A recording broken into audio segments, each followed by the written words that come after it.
Well, look what we have here. Another buff weapon.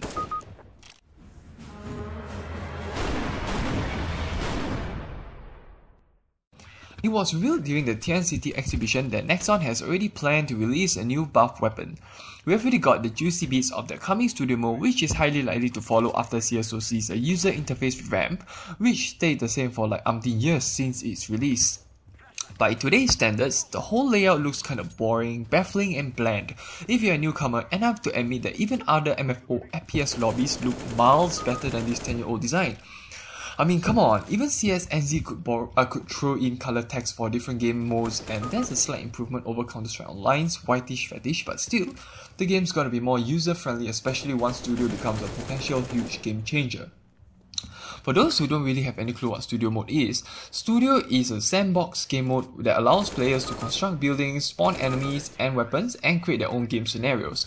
If you played Gmod or Minecraft, the ideas are pretty similar. The maps are open world and are able to accommodate a huge amount of players, stretching the 20-year-old goal source engine even further. Players wield construction guns to build whatever they want from available blocks and use different guns for spawning other things.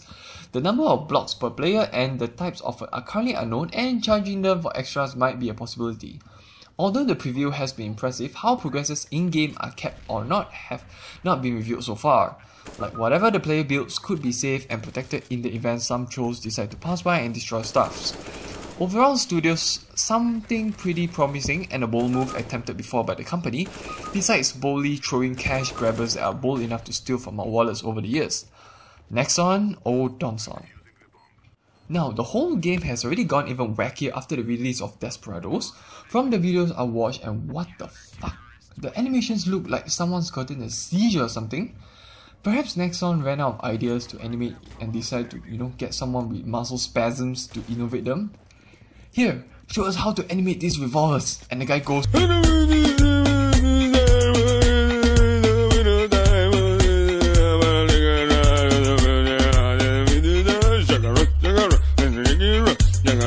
7 powerful rounds per pistol, less than a second delay, and pew pew pew, the other pistol starts ejaculating, and 7 rounds later, the first one ejaculates again.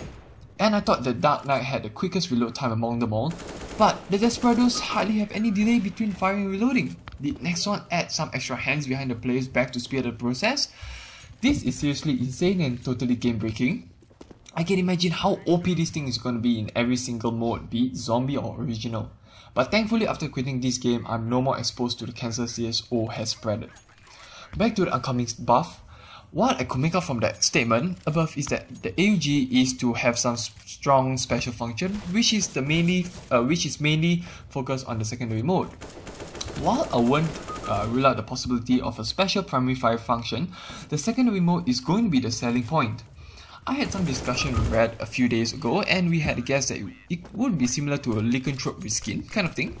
There's the glowing component that was found in the M4 Dark Knight and the lycanthrope, which means damage could be extended the moment the user uses a scope, and it might have greater knockback against enemies. Well, nobody knows. Although the design looks very stylish for an AUG, I don't expect flying unicorns or Gabens to exit from the gun. But after the release of Desperados, I wouldn't expect anything within the norm either. But one thing I guarantee is that this gun is going to be as noisy as hell as with other buff weapons. And most probably, it's going to be a top 50 unlimited and premium decoders exclusive. I don't see the return of transcendent pieces anymore, so Nexon's going all out to maximize their cash cows. Then finally, we have our next EZO, which is going to be the next zombie scenario boss.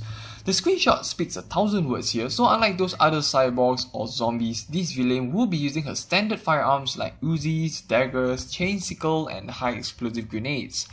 From her build, she's going to be quite agile, so hit scan weapons will be more suitable against her.